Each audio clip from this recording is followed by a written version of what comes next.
Unlocking the Success DNA, Lyndell Douglas Global Ministries.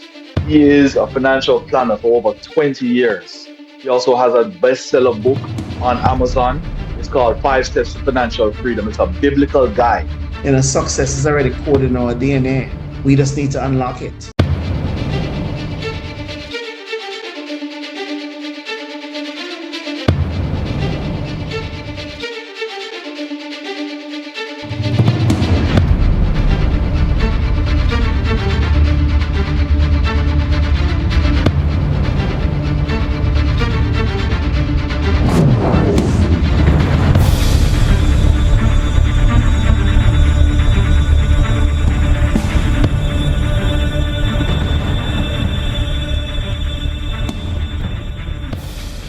Hi, I'm Marsha Marie, and welcome to another episode of Success DNA.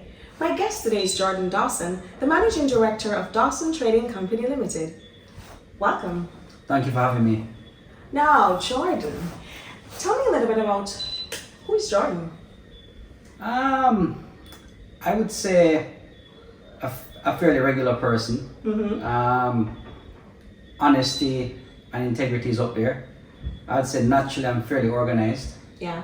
I do naturally like to innovate and to see new ideas come to life. Okay, that sounds interesting. So, tell me about what is it that your company do? So Dawson Trading Company started off exporting fresh produce, and the company grew in that business, and we found a need where we had to innovate, and we actually create a line of flash frozen Jamaican agricultural produce. Oh, awesome. So you're exporting to which markets? We export to Canada, US, UK, the Caribbean also, Turks, Cayman. That's our main markets right now. Okay, that is very good to know that we actually have exportation of Jamaican products to other markets globally. But you must have a story as to how you started business or came into business. I'm interested in understanding a little bit more. How did this company come into effect? How did you get started in this line of business? So I'll backtrack a little bit. Okay. Well, I've always had a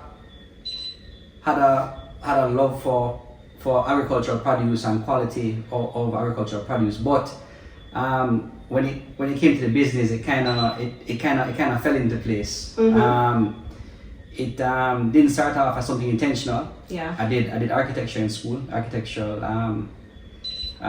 studies at Ryerson in Canada, and I came back to Jamaica after about 2 years of practice, of architectural practice, and decided to do some work with my father on his farm in Jamaica, alongside doing architectural work at the same time.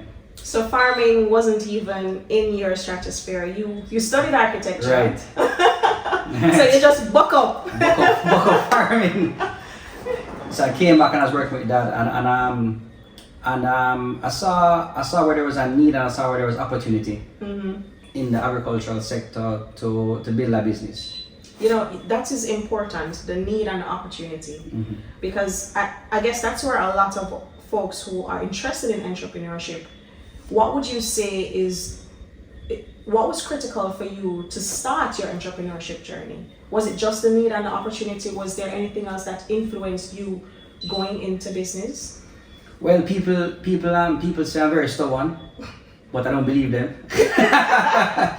But so I think kind of perseverance, I guess you could call it perseverance in a way, or some people call it stubbornness right there. But moving forward despite seeing challenges or obstacles is something that you need in business, and I guess that has helped me to continue to move forward, because business is not easy. If anybody wants to start a business, it's not an easy road. It's not an ice downhill. It's actually a sandy uphill. So I'm going to dig deeper into that, because you studied architecture, but yet still you end up in farming by buck-ups. Right. But what were some of the successes and even failures that you've had along that journey?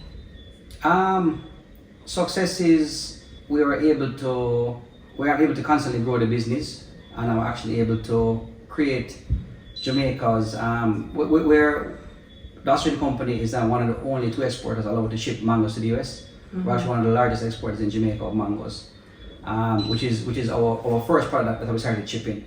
We actually we're the first company in Jamaica, and I'm currently one of the industry leaders in flash frozen Jamaican agricultural products made solely from Jamaican items. You know, we don't import and bag.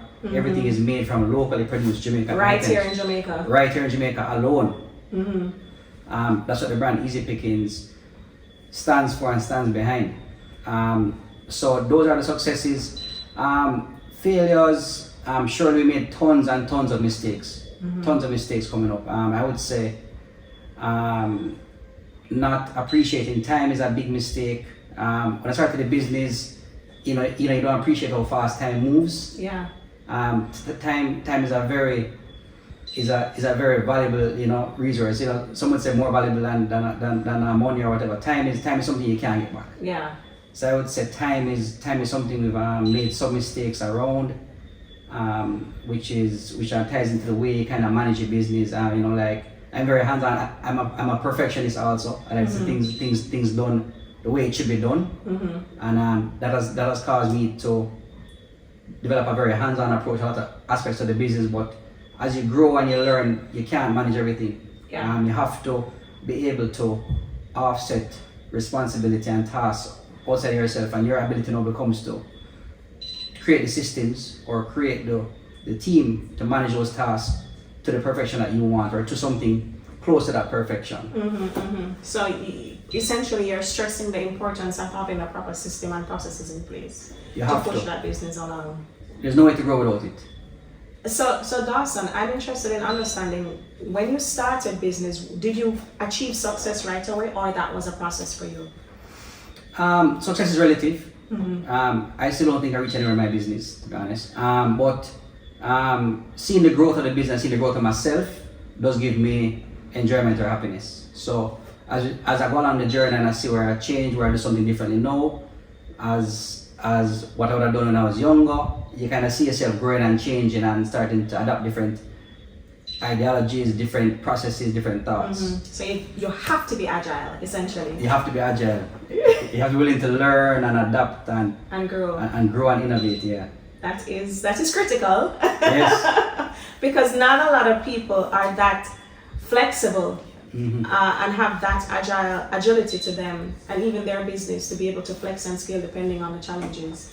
So I know that COVID was a thing for everybody. How did COVID affect your business? Did it affect your business? COVID hit everybody out of left field, meaning that people didn't expect the challenges that came during COVID. Yeah. We didn't see the day where we thought we couldn't find flights to ship our produce overseas to the UK, Canada, and US. We couldn't find flights.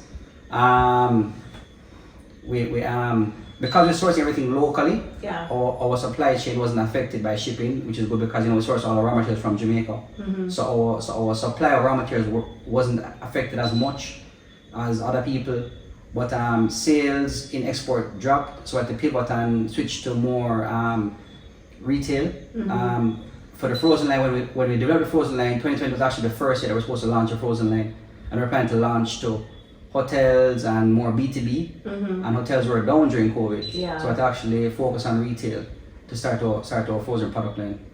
Okay, that's interesting. So again, you have to bring your agility at You play. have to. You have to be agile. You have to be all kind of things. Stubborn, agile, everything. Everything. So what advice would you give to somebody that's sitting on the couch, hearing you talking about your business and your journey? What advice would you give to them if they're also thinking about starting their own business? I would say it's a very fulfilling thing to do, and don't wait, and try to innovate. Wasn't trying to make a mingle, but try to create value for other people, and the value will sell itself. So the more value you create for a person, is the more you'll be able to sell, is the faster you'll be able to grow. It's easier your business journey will become, because there's tons of challenges behind that. Whatever you offer, there'll be a lot of challenges behind it, whatever it is. There are things around it. You have accounting, taxes, you have people money, you have all kind of things behind it. But make sure that what you're giving to people provides value. to the people you're giving it to. Yeah. So it's at the end of the day, that's why we go into business. Right. Not just for the money, but definitely to create some value for To create value. customers. That is amazing. So you studied architecture in Canada at Ryerson University, and then you moved back to Jamaica. I'm curious to understand what influenced that decision to come back home. Well, Jamaica is home. All of my family is here. You know, my parents were here at the time. My cousins, my aunts, my uncles, my grandparents. So Jamaica is home for me. So I decided to come back. Mainly from the point of view that I guess my family was here. Yeah. So how would you describe living in Canada versus living in Jamaica? Are there similarities or differences between both? Oh God, it's very different.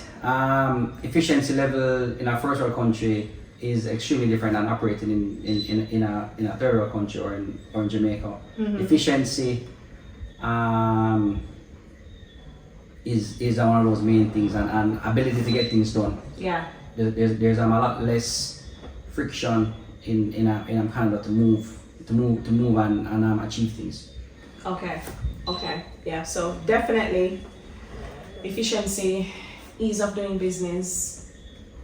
Yeah. Some of the big factors or some of the big differences. Any similarities that you can think of? Similarities. It's the same principles. I started some businesses in Canada also. Come on, man, juicy details. What kind of businesses you had in Canada? When I was young, I used to sell. I used to bring up Bob Marley T-shirts and sell it in school. So Jordan, yes, yeah. come on, man. It's in your blood. You're an entrepreneur by nature. So Jordan, you used to take up Jamaican T-shirts, sell them while in college. While in elementary school. Wow. different business, yeah. So you're a serial entrepreneur. Yes, man. Yeah, man. It was the paper route first. The paper route. Then it was the T-shirts. Me and my brother started something called 103 Handyman. We did some handyman work around the neighborhood. We saw a need where people we lived in an older neighborhood. Yeah. And people weren't able to do the yard work that they wanted to do. So we started to do the yard work in the neighborhood.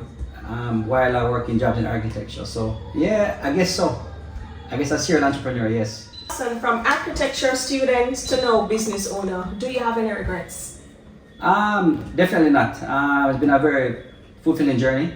And I still get to practice architecture in the factory, and I still get to put my thoughts on architecture all the same. I don't get to practice business-wise in architecture, but I still get to exercise the architectural muscles. Yeah, and I feel like it's helped me. Architecture helps you to see things in your mind before it becomes reality. Yeah. And in the business, I do the same thing all the time. You know, the funny thing is, I used to see East Indian mangas in Florida. And I never knew it was from your company. In your mind first? Yeah. Yeah, man, you have some architectural talent there, one. Yes. So, where can we find your products? So, if I am in South Florida, where can I find your products? So Dawson Trading Company has a branded line called Easy Pickings, which refers to its frozen line, which is all natural Jamaican produce, made from Jamaican produce only. Dawson Trading Company exports Jamaican fresh produce only. So the frozen line is Easy Pickings and the fresh line is Dawson Trading Company. So we export our mangoes to Miami and to New York right now. We're trying to get enough supply to expand it out further. And locally, we're in most retailers. Locally, Price Mart, La Shusa, Janawang, High-Lows, Progressives. So you can find them there. And obviously for the fresh mangoes, it's seasonal, and the frozen mangoes is there year round. So if I see Easy Pickings, I know it's you. Yes, it is me. Well, Jordan, it was very good to talk to you today. Thank you so much for your time. Thank you so much for the words of wisdom. One thing I take away, my main takeaway from this conversation is agility. Yes. Being able to flex scale, just depending on what comes your way as a business person, but having that flexibility, understanding the importance of time, Yes. Understanding that learning is important. Start early. Yes. Understanding the importance of systems and processes and Definitely. embedding that into your organization is critical. Definitely. Thank you so much, my friend. Thank you for having It me. was a pleasure. You've not built a system. And they say, you're an entrepreneur. I said, no, you're not an entrepreneur. No, an entrepreneur creates a system. You're a slave. You're a glorified slave to a self-employment because nothing is there that can operate without you. And you have to create system because that's the mind of God. What God has done is everything he has reproduced on its own.